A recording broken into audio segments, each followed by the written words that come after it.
सच्चिदानन्दरूपाय विश्वोत्पत्त्यादिहेतवे तापत्रयविनाशाय श्रीकृष्णाय वयं नमः। कृष्णाय वासुदेवाय हरे परमात्मने प्रणतक्लेशनाशाय गोविन्दाय नमो नमः। हरे कृष्ण कृष्ण कृष्ण हरे हरे, हरे राम राम राम हरे हरे। अथ श्रीमद्भगवद्गीता अध्याय 12 भक्ति योग 5 नंबर श्लोक। क्लेशोऽधिकतरस्तेषामव्यक्तासक्तचेतसाम् अव्यक्ता हि गतिर्दुःखं देहवद्भिरवाप्यते। जिन लोगों के मन परमेश्वर के अव्यक्त निराकार स्वरूप के प्रति आसक्त है, उनके लिए प्रगति कर पाना अत्यंत कष्टप्रद है। देहधारियों के लिए उस क्षेत्र में प्रगति कर पाना सदैव दुष्कर होता है। तात्पर्य: अध्यात्मवादियों का समूह जो परमेश्वर के अचिंत्य अव्यक्त निराकार स्वरूप के पद का अनुसरण करता है, ज्ञान योगी कहलाता है।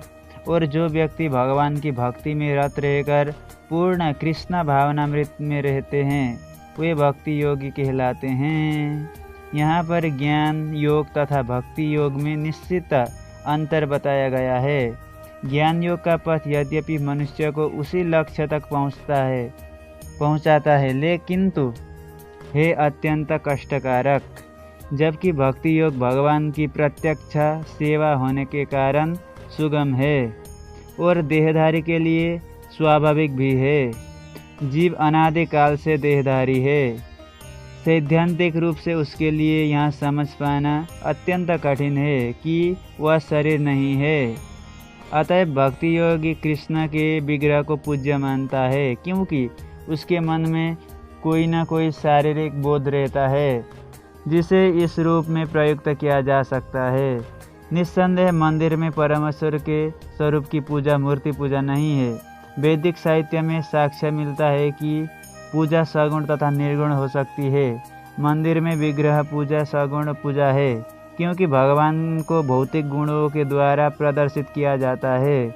लेकिन भगवान के स्वरूप को चाहे पत्थर, लकड़ी या तेल चित्र जैसे भौतिक गुणों द्वारा क्यों न अभिव्यक्त किया जाए, वहाँ वास्तव में भौतिक नहीं होता। परमेश्वर की यही परम प्रकृति है। यहाँ पर एक मोटा उदाहरण दिया जा सकता है। सड़कों के किनारे पत्र पेटिकाएं होती है, जिनमें यदि हम अपने पत्र डाल दें तो वे बिना किसी कठिनाई के अपने गंतव्य स्थान पर पहुंच जाते हैं। लेकिन यदि कोई ऐसी पुरानी पेटिका या उसकी अनुकृति का ही दिखे जो डाकघर द्वारा स्वीकृत न हो, तो उससे वही कार्य नहीं हो सकेगा। इसी प्रकार ईश्वर ने विग्रह रूप में, जिसे अर्चा विग्रह कहते हैं, अपना प्रामाणिक वेद स्वरूप बना रखा है। यहाँ अर्चा विग्रह परमेश्वर का अवतार होता है। ईश्वर इसी स्वरूप के माध्यम से सेवा स्वीकार करते हैं। भगवान सर्वशक्तिमान है, अतएव वे अर्चा विग्रह रूपी अपने अवतार से भक्त की सेवा स्वीकार कर सकते हैं, जिससे बद्ध जीवन वाले मनुष्य को सुविधा हो। इस प्रकार भक्त को भगवान के पास सीधे और तुरंत ही पहुंचने में कोई कठिनाई नहीं होती। लेकिन जो लोग आध्यात्मिक साक्षात्कार के लिए निराकार विधि का अनुसरण करते हैं, उनके लिए यह मार्ग कठिन है। उन्हें उपनिषदों जैसे वैदिक साहित्य के माध्यम से अव्यक्त स्वरूप को समझना होता है। उन्हें भाषा सीखनी होती है, इंद्रियातीत अनुभूतियों को समझना होता है और इन समस्त विधियों का ध्यान रखना होता है। यह सब एक सामान्य व्यक्ति के लिए सुगम नहीं होता। कृष्ण भावनामृत में भक्तिरत मनुष्य मात्र गुरु के पथ प्रदर्शन द्वारा, मात्र अर्चा विग्रह के नियमित नमस्कार द्वारा, मात्र भगवान की महिमा के श्रवण द्वारा तथा मात्र भगवान पर चढ़ाए गए उच्चिष्ट भोजन को खाने से भगवान को सरलता से समझ लेता है। इसमें तनिक भी संदेह नहीं है। निर्विशेषवादी व्यर्थ ही कष्टकारक पद को ग्रहण करते हैं, जिसमें अंततः परम सत्य का साक्षात्कार संदिग्ध बना रहता है। किंतु सगुणवादी बिना किसी संकट, कष्ट या कठिनाई के भगवान के पास सीधे पहुंच जाते हैं। ऐसा ही संदर्भ श्रीमद् भागवत में पाया जाता है। वहाँ यह कहा गया है कि यदि अंततः भगवान की शरण में जाना ही है, इस शरण जाने की क्रिया को भक्ति कहते हैं। तो यदि कोई ब्रह्म क्या है और क्या नहीं है इसी को समझने का कष्ट आजीवन उठाता रहता है तो इसका परिणाम अत्यंत कष्टकारक होता है। अतएव यहाँ उपदेश दिया गया है कि आत्म साक्षात्कार के इस कष्टप्रद मार्ग को ग्रहण नहीं करना चाहिए, क्योंकि अंतिम फल अनिश्चित रहता है। जीव शाश्वत रूप से व्यष्टि आत्मा है और यदि वह आध्यात्मिक पूर्ण में तदाकार होना चाहता है तो वह अपनी मूल प्रकृति के शाश्वत सत तथा ज्ञेय चित्त पक्षियों का साक्षात्कार तो कर सकता है, लेकिन आनंदमय अंश की प्राप्ति नहीं हो पाती। ऐसा अध्यात्मवादी जो ज्ञान योग में अत्यंत विद्वान होता है, किसी भक्त के अनुग्रह से भक्ति योग को प्राप्त होता है, उस समय निराकारवाद का दीर्घ अभ्यास कष्ट का कारण बन जाता है, क्योंकि वह उस विचार को त्याग नहीं पाता। अतएव देहधारी जीव अभ्यास के समय या साक्षात्कार के समय अव्यक्त की प्राप्ति में सदैव कठिनाई में पड़ जाता है। प्रत्येक जीव अंशतः स्वतंत्र है और उसे यहाँ अच्छी तरह समझ देना चाहिए कि वहाँ अव्यक्त अनुभूति उसके आध्यात्मिक आनंदमय आत्मा स्व की प्रकृति के विरुद्ध है। मनुष्य को चाहिए कि इस विधि को न अपनाए। प्रत्येक जीव के लिए कृष्ण चेतना का विधि श्रेष्ठ मार्ग है, जिसमें भक्ति में पूरी तरह व्यस्त रहना होता है। यदि कोई भक्ति की उपेक्षा करना चाहता है तो नास्तिक होने का संकट रहता है। अतएव अव्यक्त विषयक एकाग्रता की विधि को, जो इंद्रिया की पहुँच के परे हैं, जैसा कि इस श्लोक में पहले कहा जा चुका है, इस युग में प्रोत्साहन नहीं मिलना चाहिए। भगवान कृष्ण ने इसका उपदेश नहीं दिया। ये तो सर्वाणि कर्माणि मयि सन्न्यस्य मत्परः अनन्येनैव योगेन मां ध्यायन्त उपासते तेषामहं समुद्धर्ता मृत्यु संसारसागरात् भवामि न चिरात् पार्थ मय्यावेशित चेतसाम्।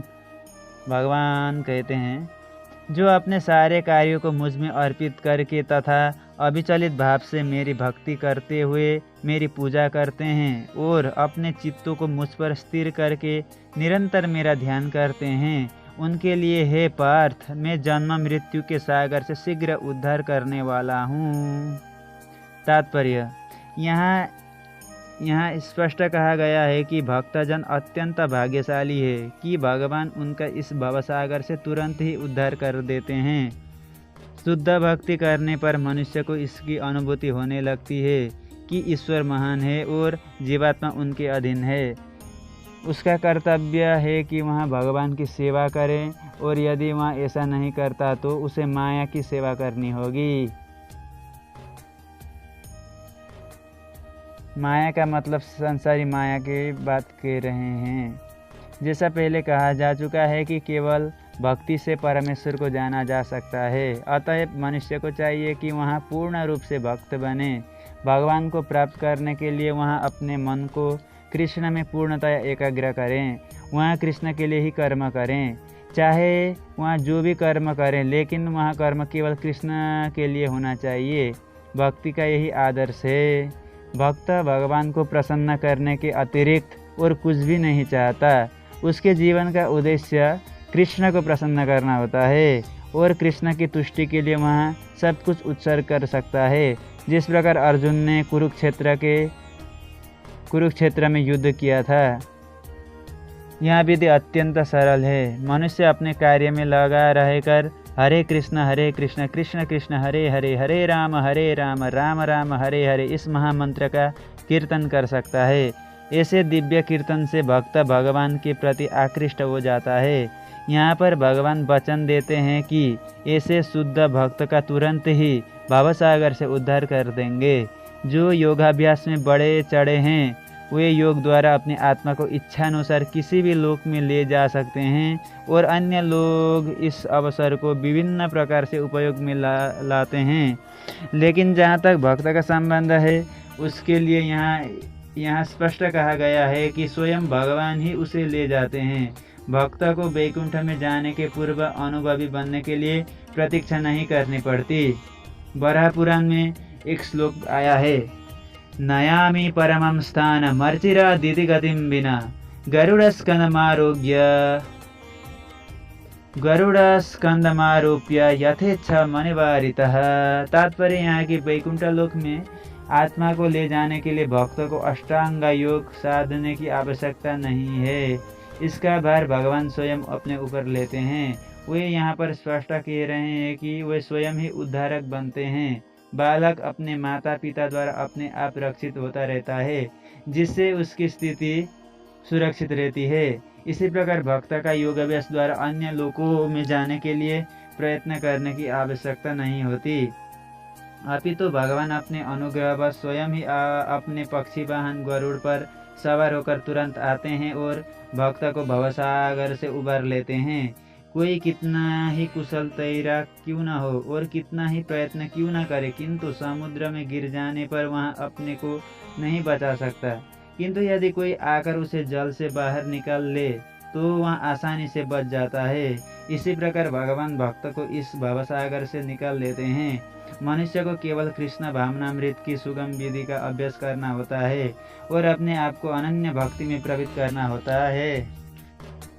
किसी भी बुद्धिमान व्यक्ति को चाहिए कि वह अन्य समस्त मार्ग को अपेक्षा भक्ति योग को चुने। नारायणीय में इसकी पुष्टि इस प्रकार हुई है, या भी साधन संपत्ति पुरुषार्थ चतुष्टय तया बिना तदाप्नोति नरो नारायणाश्रय। इस श्लोक का भावार्थ यहाँ है कि मनुष्य को चाहिए कि वह न तो सकाम कर्म की विभिन्न विधियों में उलझे, न ही पूरे चिंतन से ज्ञान का अनुशीलन करे। जो परम भगवान की भक्ति में लीन है वह उन समस्त लक्ष्यों को प्राप्त करता है जो अन्य योग विधियों, चिंतन, अनुष्ठानों, यज्ञों, दान पुण्यों आदि से प्राप्त होने वाले हैं। भक्ति का यही विशेष वरदान है। केवल कृष्ण के पवित्र नाम हरे कृष्ण कृष्ण कृष्ण हरे हरे, हरे राम राम राम हरे हरे का कीर्तन करने से ही भक्ति सरलता तथा सुखपूर्वक परम धाम को पहुंच सकता है। लेकिन इस धाम को अन्य किसी धार्मिक विधि द्वारा प्राप्त नहीं किया जा सकता। भगवद गीता का निष्कर्ष 18वें अध्याय में इस प्रकार व्यक्त हुआ है, सर्वधर्मान् परित्यज्य मामेकं शरणं व्रज अहम त्वां सर्वपापेभ्यो मोक्षयिष्यामि मा शुचः। आत्म साक्षात्कार की अन्य समस्त विधियों को त्याग कर केवल कृष्ण भावनामृत में भक्ति संपन्न करनी चाहिए। इससे जीवन की चरम सिद्धि प्राप्त की जा सकती है। मनुष्य को अपने गत जीवन के पाप कर्मों पर विचार करने की आवश्यकता नहीं रह जाती, क्योंकि उसका उत्तरदायित्व भगवान अपने ऊपर ले लेते हैं।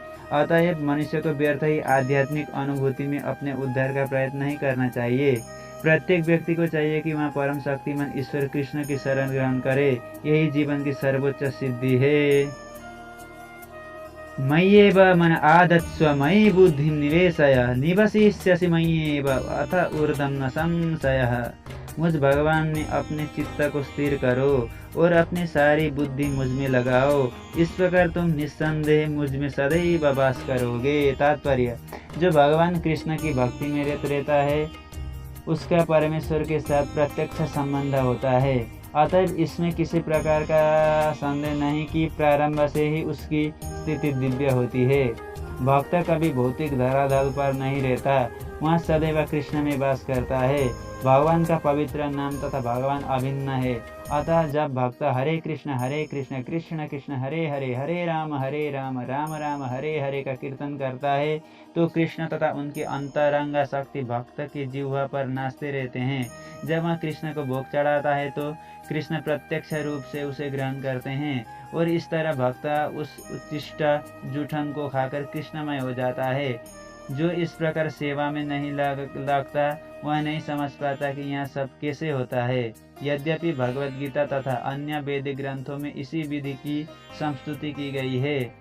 अथ चित्तं समाधातुं न शक्नोषि मैस्त्रियम् अभ्यासा योगिना ततो मामि छाप्तुं धनंजय। हे अर्जुन, हे धनंजय, यदि तुम अपने चित्त को अविचल भाव से मुझ पर स्थिर नहीं कर सकते तो तुम भक्ति योग के विधि विधानों का पालन करो। इस प्रकार तुम मुझे प्राप्त करने को चाह उत्पन्न करो। तात्पर्य, इस श्लोक में भक्ति योग की दो पृथक पृथक विधियां बताई गई हैं। पहली विधि उस व्यक्ति पर लागू होती है जिसने दिव्य प्रेम द्वारा भगवान कृष्ण के प्रति वास्तविक आसक्ति उत्पन्न कर ली है। दूसरी विधि उसके लिए है जिसने इस प्रकार से भगवान कृष्ण के प्रति आसक्ति नहीं उत्पन्न की, इस द्वितीय श्रेणी के लिए नाना प्रकार के विधि विधान है, जिनका पालन करके मनुष्य अत्यंत कृष्ण आसक्ति अवस्था को प्राप्त हो सकता है। भक्ति योग इंद्रिया का परिष्कार संस्कार है। संसार में इस समय सारी इंद्रिया सदा अशुद्ध है, क्योंकि वह इंद्रिय तृप्ति में लगी हुई है। लेकिन भक्ति योग के अभ्यास से ये इंद्रिया शुद्ध की जा सकती है, और शुद्ध हो जाने पर वे परमेश्वर के सीधे संपर्क में आती है। इस संसार में रहते हुए मैं किसी अन्य स्वामी की सेवा में रत हो सकता हूँ, लेकिन मैं सचमुच उसकी प्रेमपूर्ण सेवा नहीं करता। मैं केवल धन पाने के लिए सेवा करता हूँ, और ये वहाँ स्वामी भी मुझ में प्रेम नहीं करता। वहाँ मुझसे सेवा कराता है और मुझे धन देता है, अतः प्रेम का प्रश्न ही नहीं उठता। लेकिन आध्यात्मिक जीवन के लिए मनुष्य को प्रेम की शुद्ध अवस्था तक ऊपर उठना होता है। यहाँ प्रेम अवस्था इन्हीं इंद्रियों के द्वारा भक्ति के अभ्यास से प्राप्त की जा सकती है। यहाँ ईश्वर प्रेम अभी प्रत्येक हृदय में सुप्त अवस्था में है। वहाँ पर यहाँ ईश्वर प्रेम अनेक रूपों में प्रकट होता है, लेकिन भौतिक संगति से दूषित हो जाता है। अतः उस भौतिक संगति से हृदय को विमल बनाना होता है और उस सुप्त स्वाभाविक कृष्ण प्रेम को जागृत करना होता है। यही भक्ति योग की पूरी विधि है। भक्ति योग के विधि विधानों का अभ्यास करने के लिए मनुष्य को किसी सुविज्ञ गुरु के मार्गदर्शन में कतिपय नियमों का पालन करना होता है, यथा ब्रह्म मुहूर्त में जागना, स्नान करना, मंदिर में जाना तथा प्रार्थना करना एवं हरे कृष्ण कृष्ण कृष्ण हरे हरे, हरे राम राम राम हरे हरे का कीर्तन करना। फिर अर्चा विग्रह पर चढ़ाने के लिए फूल चुनना, अर्चा विग्रह पर भोग चढ़ाने के लिए भोजन बनाना, प्रसाद ग्रहण करना आदि। ऐसे अनेक विधि विधान है जिनका पालन आवश्यक है। मनुष्य को शुद्ध भक्तों से नियमित रूप से भगवद गीता तथा श्रीमद् भागवत सुनना चाहिए। इस अभ्यास से कोई भी ईश्वर प्रेम के स्तर तक उठ सकता है और तब भगवत धाम तक उसका पहुंचना ध्रुव है। विधि विधानों के अंतर्गत गुरु के आदेशानुसार भक्ति योग का यहाँ अभ्यास करके मनुष्य निश्चय ही भगवत प्रेम की अवस्था को प्राप्त हो सकेगा। अभ्यासेऽप्य समर्थोऽसि मत्कर्म परमो भव मदर्थमपि कर्माणि कुर्वन् सिद्धिमवाप्स्यसि। यदि तुम भक्ति योग के विधि विधानों का भी अभ्यास नहीं कर सकते तो मेरे लिए कर्म करने का प्रयत्न करो, क्योंकि मेरे लिए कर्म करने से तुम पूर्ण अवस्था सिद्धि को प्राप्त होगे। भगवान कहते हैं, यदि कोई गुरु के निर्देशानुसार भक्ति योग के विधि विधानों का अभ्यास नहीं भी कर पाता तो भी परमेश्वर के लिए कर्म करके उसे पूर्ण अवस्था प्रदान कराई जा सकती है। यहाँ कर्म किस प्रकार किया जाए, इसकी व्याख्या 11वें अध्याय में 55वें श्लोक में पहले ही कहा जा चुके हैं। मनुष्य में कृष्ण भावनामृत के प्रचार हेतु सहानुभूति होनी चाहिए। ऐसे अनेक भक्त हैं जो कृष्ण भावनामृत के प्रचार कार्य में लगे हैं, उन्हें सहायता की आवश्यकता है। अतः भले ही कोई भक्ति योग के विधि विधानों का प्रत्यक्ष रूप से अभ्यास न कर सके, उसे ऐसे कार्य में सहायता देने का प्रयत्न करना चाहिए। प्रत्येक प्रकार के प्रयास में भूमि, पूंजी, संगठन तथा श्रम की आवश्यकता होती है। जिस प्रकार किसी भी व्यापार में रहने के लिए स्थान, उपयोग के लिए कुछ पूंजी, कुछ श्रम तथा विस्तार करने के लिए कुछ संगठन चाहिए, उसी प्रकार कृष्ण सेवा के लिए इनकी आवश्यकता होती है। अंतर केवल इतना ही होता है कि भौतिकवाद में मनुष्य इंद्रिय तृप्ति के लिए सारा कार्य करता है, लेकिन यही कार्य कृष्ण की तुष्टि के लिए किया जा सकता है। यही दिव्य कार्य है। यदि किसी के पास पर्याप्त धन है तो वह कृष्ण भावनामृत के प्रचार के लिए कोई कार्यालय अथवा मंदिर निर्मित कराने में सहायता कर सकता है, अथवा वहाँ प्रकाशन में सहायता पहुँचा सकता है। कर्म के विविध क्षेत्र है और मनुष्य को इसे कर्मों में रुचि लेनी चाहिए। यदि कोई अपने कर्मों के फल को नहीं त्याग सकता तो कम से कम उसका कुछ प्रतिशत कृष्ण भावनामृत के प्रचार में तो लगा ही सकता है। इस प्रकार कृष्ण भावनामृत की दिशा में स्वेच्छा की सेवा करने से व्यक्ति भगवत प्रेम की उच्चतर अवस्था को प्राप्त हो सकेगा, जहाँ उसे पूर्णता प्राप्त हो सकेगी। सच्चिदानंद रूपाय विश्वोत्पत्त्यादि हेतवे तापत्रय विनाशाय श्री कृष्णाय वयं नमः। सच्चिदानंद रूपाय विश्वोत्पत्त्यादि हेतवे तापत्रय विनाशाय श्री कृष्णाय वयं नमः। श्री कृष्ण गोविंद हरे मुरारे, हे नाथ नारायण वासुदेव, अनंत वैकुंठ मुकुंद कृष्ण गोविंद दामोदर माधवेति। हरे कृष्ण कृष्ण कृष्ण हरे हरे, हरे राम राम राम हरे हरे। जय जय श्री राधे श्याम।